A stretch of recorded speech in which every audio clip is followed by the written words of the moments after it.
On ne peut pas recevoir ou avoir reçu le Saint-Esprit. J'aime cette phrase-là. Et demeurer la même personne. Rester la même personne. Quoi? L'Esprit de Dieu, Esprit glorieux, puissant, va te laisser tel que tu es.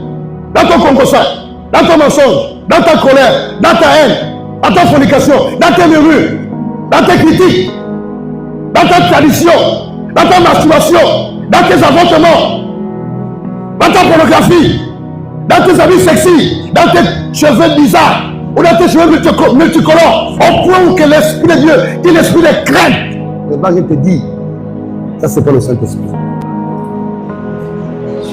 Et là nous comprenons que vraiment, nombreux n'ont pas reçu le Saint-Esprit.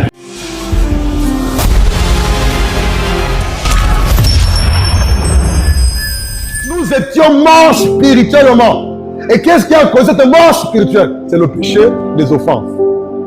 Dans lesquelles vous marchez autrefois selon le train de ce monde. Nous étions morts autrefois à cause du péché que l'on pratiquait. Ça veut dire quoi? Autrefois, avant que tu ne connaisses le Seigneur, avant que tu ne naisses d'en haut, avant que tu ne reçoives le Saint-Esprit, tu étais déjà la mort spirituelle.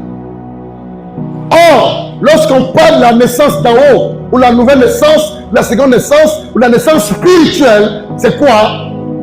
C'est quoi? C'est quoi? C'est la capacité de recevoir la vie de Jésus par le cas du Saint-Esprit. Il vient te régénérer, il vient te communiquer la vie. Colossiens 2,13a. Colossiens 2,13a. Allons-y. Colossiens 2,13a. Colossiens 2,13 à partir A, c'est pour la première partie. Vas-y, femme. Colossiens 2,13. Et vous, qui étiez morts à cause de vos fautes et parce que vous étiez incirconcis. Arrête-toi là. Il dit, et vous étiez morts à cause de vos fautes. Ça veut dire quoi? Toutes les personnes qui vivent sur la terre, quoique vivantes, si elles n'ont pas reçu dans leur vie le Seigneur Jésus comme Seigneur Sauveur personnel, en un mot, si l'Esprit de Dieu n'est pas en eux et leur partage, ces personnes sont mortes spirituellement. Et qu'est-ce que Dieu fait pour que tu deviennes vivant? Il dit quoi? Il faut que tu te répandes, que tu naisses de nouveau ou d'en haut. C'est alors que tu reçois le Saint-Esprit. Et l'Esprit de Dieu, qui est l'Esprit de vie, qui vivifie, vient te communiquer la vie. Je vous assure, ceux qui entourent la nouvelle naissance, la naissance spirituelle, c'est quoi? C'est la mort et la résurrection de Christ Jésus. C'est l'œuvre de la croix, frère. Voilà pourquoi Dieu a dit à Moïse, on a dit ça dans l'ancienne alliance, construis-toi un serpent des reins, mets ça en haut. Et la Bible dit, et comme Moïse éleva le serpent des reins dans le désert, il fallait que le Fils de l'homme soit élevé. Donc ce serpent qui était, c'est l'image de la mort, de la résurrection de Christ Jésus. Et c'est à cause de l'œuvre de la croix, par la grâce de Dieu, que tout le monde peut naître de nouveau, naître dans le naître spirituellement. Donc on ne peut pas mettre l'œuvre de la croix à côté. C'est cette œuvre de la croix là. Donc la mort et la résurrection de Jésus-Christ qui ont la capacité de naître d'en haut. Et c'est alors que ce ne sont que les morts spirituels qui peuvent naître d'en haut en recevant le Saint-Esprit. La puissance de l'œuvre de la croix. On va les 4 passages. Ensuite on va conclure. On peut avancer? On peut avancer? On peut avancer? Dieu dit à Nicodème, Jésus dit à Nicodème, il faut que tu naisses d'eau et d'esprit. Naître d'eau là, c'est pas le baptême d'eau. Si on t'a dit que naître d'eau là, c'est passé par les eaux de baptême, tu étais mal enseigné. Parce que dans l'ancienne alliance là, personne d'entre eux pour recevoir ou pour naître dans haut, non, il faut passer par les eaux de baptême. Et même, la nouvelle naissance, c'est une naissance spirituelle. Quand tu parles de spirituel, ça vient de esprit. Alléluia. Or, l'eau est un élément physique. Rien de physique. En lisant rapidement. Merci, alléluia. Merci Saint-Esprit. Jean 12, Jean 1, 12 et 13. Allons-y. C'est mieux dit là-bas. Jean chapitre 12. Merci Seigneur. Jean chapitre 1, verset 12. Oh, merci Saint-Esprit. Lis-le, Jean 1. Jean verset 12 et 13. Verset 12 à 13. Certains pourtant l'ont accueilli. Ils ont cru en lui. À tout cela, il a accordé le privilège de devenir enfant de Dieu. 13. Ce n'est pas par une naissance naturelle ni sous l'impulsion d'un désir ou encore par la volonté d'un homme qu'ils le sont devenus, mais c'est le Dieu qu'ils sont nés. On va lire la version Louis II de Papa Alain. C'est mieux là-bas. Alléluia. Mais ta version est bonne, hein? Mais pour que vous compreniez mieux, lisons la version Louis II. Quelle version Louis c'est II? Jean chapitre 2, verset 1 et 13. 1, 12. Jean chapitre La 1. parole de Dieu dans Jean 1, partir du verset 12. Mais à tous ceux qui l'ont reçu, À tous ceux qui l'ont reçu, à ceux qui croient à son nom, à ceux qui croient au nom de Jésus, il a donné le pouvoir de devenir enfant de Dieu. Dieu leur a le pouvoir de devenir enfant de Dieu. On devient enfant de Dieu. En écoutant et en croyant. Continue. Lesquels sont nés, Écoutez, ceux qui deviennent enfants de Dieu là, lesquels sont nés, non du sang, ils ne sont pas nés sur la base du sang, ni de la volonté de la chair, ni de la volonté de la chair, ni de la volonté de l'homme, ni de la volonté d'un homme, mais de Dieu. mais de Dieu. Donc la nouvelle naissance, ou la naissance spirituelle, n'a rien à voir avec le sang, n'a rien à voir avec les êtres humains, n'a rien à voir avec les éléments physiques, n'a rien à voir avec papa et maman qui vont ensemble. C'est une affaire spirituelle qui vient de Dieu lui-même. Donc, c'est pas parce que, en fait, même pour que tu comprennes, le baptême d'eau vient après la nouvelle naissance. Qui dit amène à ça? Le baptême d'eau vient après la naissance d'Aaron. On reçoit d'abord. On écoute d'abord l'évangile. On écoute Jésus. On reçoit la parole de Dieu. On se répand. Et puis après, on a ce Seigneur et on est convaincu de passer aux autres de baptême. Le baptême vient après la naissance d'Aaron. Mais on ne dit pas que lorsque Jésus dit qu'il faut naître d'eau là, c'est recevoir le baptême de ce fort. L'eau, c'est l'image de la parole de Dieu. L'eau, c'est l'image de la parole de Dieu. Lisons rapidement. Ephésiens 1, 12, 13. On lit 4 séries de passages. 4 séries seulement. Ephésiens 2. Je dis quoi? Ephésiens 1, 12 et 13. Merci Seigneur. Frère, depuis près de 2 mois, on est debout pour l'évangile, frère. Alléluia. Alors. Éphésiens 1, 12 à 13.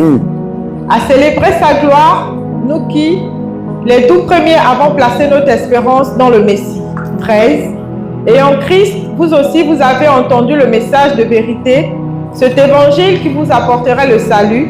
Oui, c'est aussi en Christ que vous, qui avez cru, vous avez obtenu de Dieu l'Esprit Saint qu'il avait promis et par lequel il vous a marqué de son sceau, en signe que vous le lui appartenez. La Bible dit, dans Ephésiens 1, 12, en lui, vous aussi, après avoir entendu, dit entendu.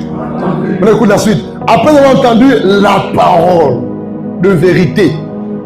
La parole de vérité. Or, la parole de vérité ne renvoie qu'au message qui parle de Christ Jésus. Mais Jésus-Christ mort et ressuscité. La parole de vérité. En lui, vous aussi, après avoir entendu la parole de vérité, l'évangile qui parle de votre salut. En lui, vous aussi, vous avez cru et vous avez été scellés du Saint-Esprit qui avait été promis. Ça veut dire quoi? Pour naître d'en haut, pour naître spirituellement, il faudrait entendre la parole de la vérité. Il faudrait écouter l'évangile. Il faudrait écouter l'évangile qui te parle de ton salut. Il faudrait croire. Quand tu as entendu, quand tu as écouté, quand tu as cru, la Bible dit tu es scellé. Dis scellé. Dis scellé. La Bible ne dit pas que tu vas d'abord parler en langue, c'est faux. Tu entends l'évangile qui parle de Jésus. Tu écoutes l'évangile pur. Tu écoutes la parole de vérité. Si tu crois, tu acceptes, tu te réponds, pendant qu'il t'écoute spirituellement, sans que tu ne saches comment, Dieu te scelle de son esprit. Dieu te donne son esprit. Donc les deux choses les deux éléments sont liés. L'écoute et la réception du Saint-Esprit. L'écoute de l'évangile, l'écoute de la parole, la réception, la repentance, la croyance. Et ensuite, tu veux quoi? Tu reçois. Je dis une bêtise? Ça veut dire quoi? Arrêtez-vous avec votre fausse doctrine qui dit que si tu ne parles pas en langue, c'est pour le Saint-Esprit. C'est faux. Le parler en langue est la manifestation des dons spirituels. Amen. Non pas 1 Corinthiens 12, 1 Corinthiens 14 là-bas. Non, je ne parle pas en langue. Et arrêtez avec vos faux parler en langue. Vos parler en langue démoniaque. Petite chose, depuis les années, tu ne changes pas. C'est toujours pareil. Depuis ton je crois au don du parler en langue. Je crois au don de l'interprétation de la langue. Je crois. Mais la façon dont ce don est manifesté dans nos églises, c'est la bêtise. C'est un nom puissant. Parce que le don du parler en langue, c'est aussi un nom prophétique. C'est la manifestation des dons de prophétie aussi, mais en langue étrangère, inconnue, et qui doit être accompagnée par quoi? L'interprétation. Et ça devient la mode. Si tu parles en langue, tu ne peux pas faire de Dieu. Il y a même les chansons en langue, les prophéties en langue, tous les vies en langue. Et dans vos églises bidons, on vous apprend même à prier en langue, à parler, répéter coco. C'est l'assemblée des démons. Et tu es influencé. Moi, je ne parle pas langue, pourquoi? Et tu vas fabriquer le parler en langue des démons. Je n'ai pas dit que c'est pas un don spirituel. Je n'ai pas dit qu'il n'est pas biblique. Il est bel et bien biblique. Mais très mal manifesté ou utilisé dans nos églises. Au point où ceux qui ne parlent pas en langue se sentent inférieurs à ceux qui parlent en langue. Au point où ceux qui parlent en langue se sentent supérieurs à ceux qui ne parlent pas en langue. Mais ce qu'ils oublient, c'est que le parler en langue n'est que la manifestation des dons spirituels. Est-ce que tout le monde manifeste les dons spirituels? Non, on ne manifeste pas les mêmes dons spirituels. On doit être enseigné.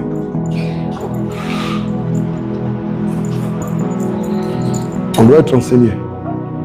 Tu as écouté, tu as entendu, tu as cru et tu es scellé. Jacques 1, 17, 18, allons-y, deuxième verset. Jacques 1, 17, 18, les 12h presque 30. On termine bientôt. Cet enseignement va déterminer, va t'aider à mieux comprendre, à régler ce qui est réglé par la grâce de Dieu. Je vous assure, quand tu es réellement né d'en haut, plusieurs choses changent et Dieu devient ton ami. Jacques chapitre 1, verset 17 et 18, allons-y. Jacques 1, 17. Tout cadeau de valeur, tout don parfait, tout vient d'en haut, du Père des Lumières, et en qui il n'y a ni changement, ni ombre due à des variations. 18.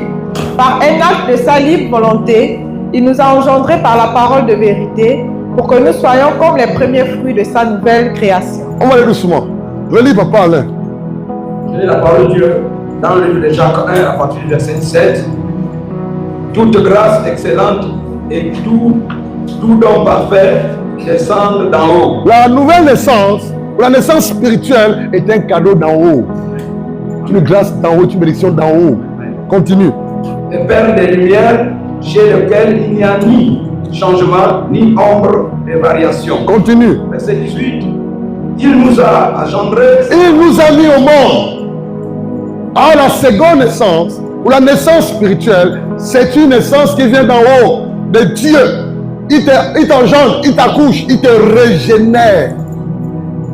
Il régénère ton esprit avec petit E. Il donne la vie. Tu nais de nouveau. Tu nais, il t'engendre, il t'accouche. Il nous a engendrés selon sa volonté par la parole de vérité. Il nous a engendrés par la parole de vérité.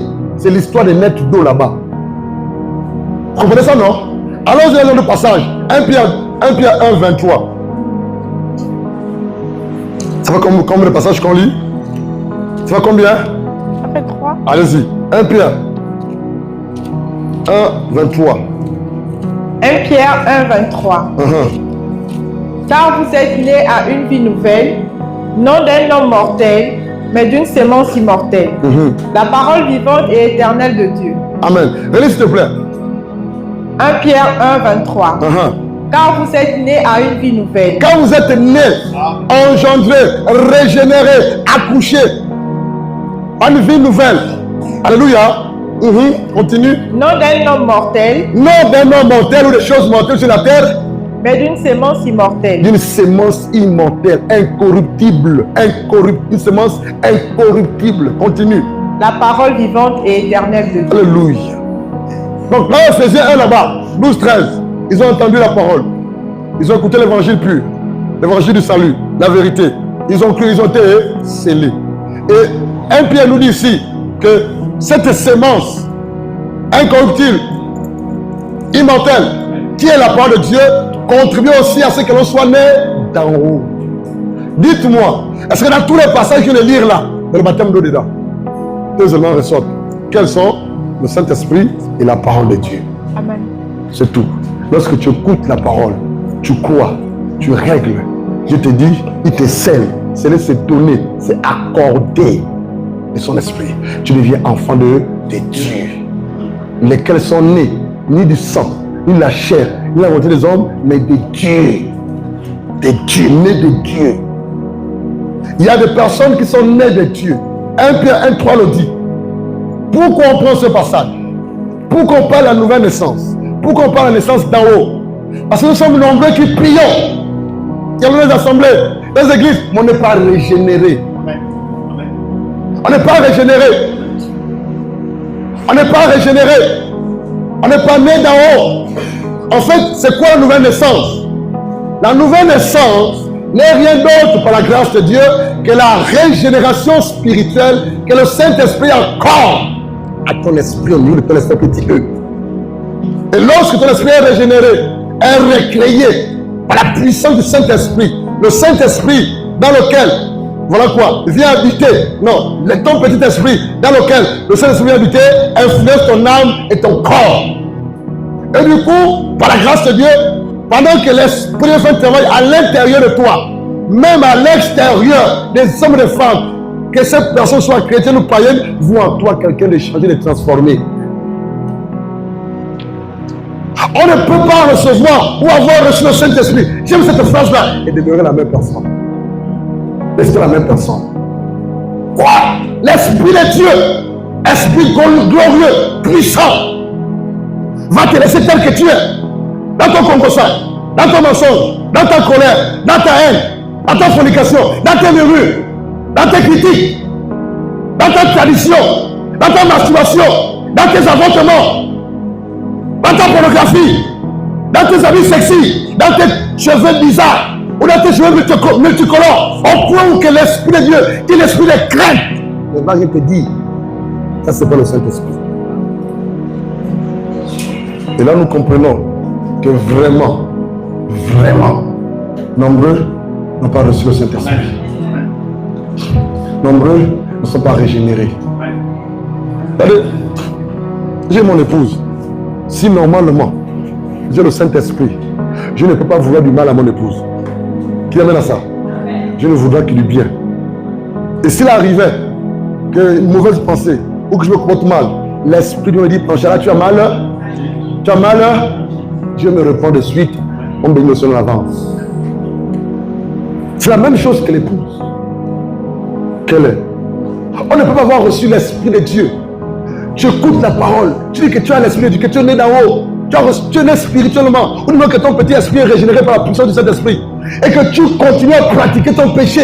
Tu couches avec cette femme sans être marié, tu couches avec elle sans être marié depuis des années, et tu fréquentes l'église. Mon ami, ce n'est pas le Saint-Esprit qui en fait.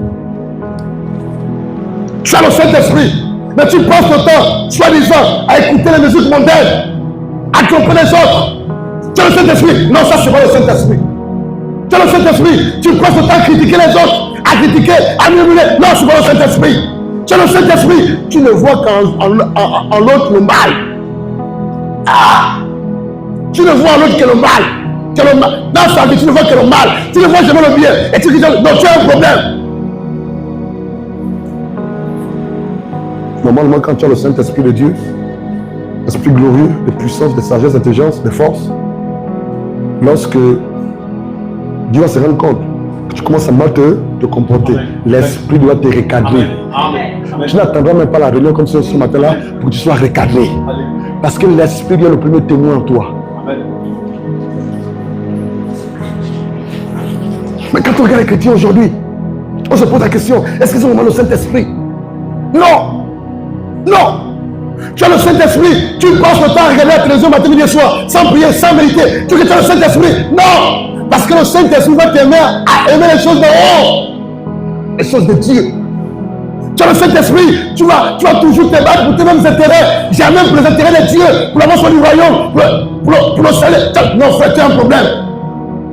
Tu as le Saint-Esprit, c'est toujours toi qui cherches l'épouse sur la tête des autres. Qu'est-ce qu'il a fait? Qu'est-ce qu'il a mangé? Il est où? Il fait ceci. Les gens passent le temps à me surveiller, à me regarder. Blanchard est où? Blanchard fait quoi? Il a dit quoi? Vous perdez votre temps. Ami, Dis à ton voisin, il y a tellement de choses à faire pour le Seigneur. Amen. Amen. Dis-lui ça. Dis-lui ça. Dis-lui ça. Il y a tellement de choses à faire pour le Seigneur. Dis-lui ça bien. Il y a tellement de choses à faire pour le Seigneur. Dis-lui encore, ne perds pas ton temps à regarder la vie des autres. Tu gagnes quoi dans la vie des autres? Tu gagnes quoi dedans? Tu gagnes quoi? Tu gagnes quoi à regarder la vie des autres? Tu gagnes quoi? Tu te détruis toi-même. Il y a tellement de choses à faire pour le Seigneur. Tellement. Je dis à ma fille dans la foi qui est mariée, lundi demain là, on a réunion avec le couple. Le couple, vous savez ça, non? Alors que c'est une personne, on a eu réunion. Oh papa, tu as beaucoup travaillé, même Dieu sait que tu travailles beaucoup, repose-toi un peu. Mon ami, quand toi tu dis que tu te reposes pour l'œuvre de Dieu là, le diable gagne du terrain. Toi, repose-toi. On n'a pas le même appel. On n'a pas le même punch. Ça aussi, ça veut dire punch, non? On n'a pas le même punch. Moi, je me lève sous les instructions du Seigneur. Il m'a dit, Blanchard, ce lundi, c'est encore une deuxième réunion de couple dans le même mois. Parce que le mois de décembre, là, sera occupé ici. Donc, beaucoup de problèmes ici le mois de décembre. Donc, je n'ai pas le temps au mois de décembre. Maximise une deuxième réunion. Parce que ce qui a eu lieu, la réunion passée de couple là, cette seconde réunion va encore mieux quoi faire asseoir ce qu'ils ont reçu. Et les couples savent de quoi je parle. Dites Amen. Oui, il dit, ouais, tu vas te marier. Et tu viendras à toutes nos réunions dans Jésus. Tu viendras. Tu vas te marier, tu vas te marier, Diawara. Elle rit quand on dit, ah, c'est la réunion des grands. Vous êtes encore petits, vous n'êtes pas encore mariés. La réunion de couple, c'est la réunion des grands. Dis Amen. D'abord, pas des choses des grands. N'est-ce pas aimé? On n'enregistre pas là-bas, on ne fait pas d'audio. Tout reste là entre nous. Et tant pis pour ceux qui ont mis ça dehors. Parce qu'on s'ouvre là-bas, on se dit tout. On appelle le chien par son nom. Quand c'est noir, c'est noir. Quand c'est blanc, c'est blanc. Alléluia. On fait même dormir les couples au milieu. Nous sommes là pour expérimenter comment on dort là. C'est pratique. Mariez-vous. Vous allez jouir de ces beaux moments-là. Alléluia. Est-ce que vous acclamez le Seigneur?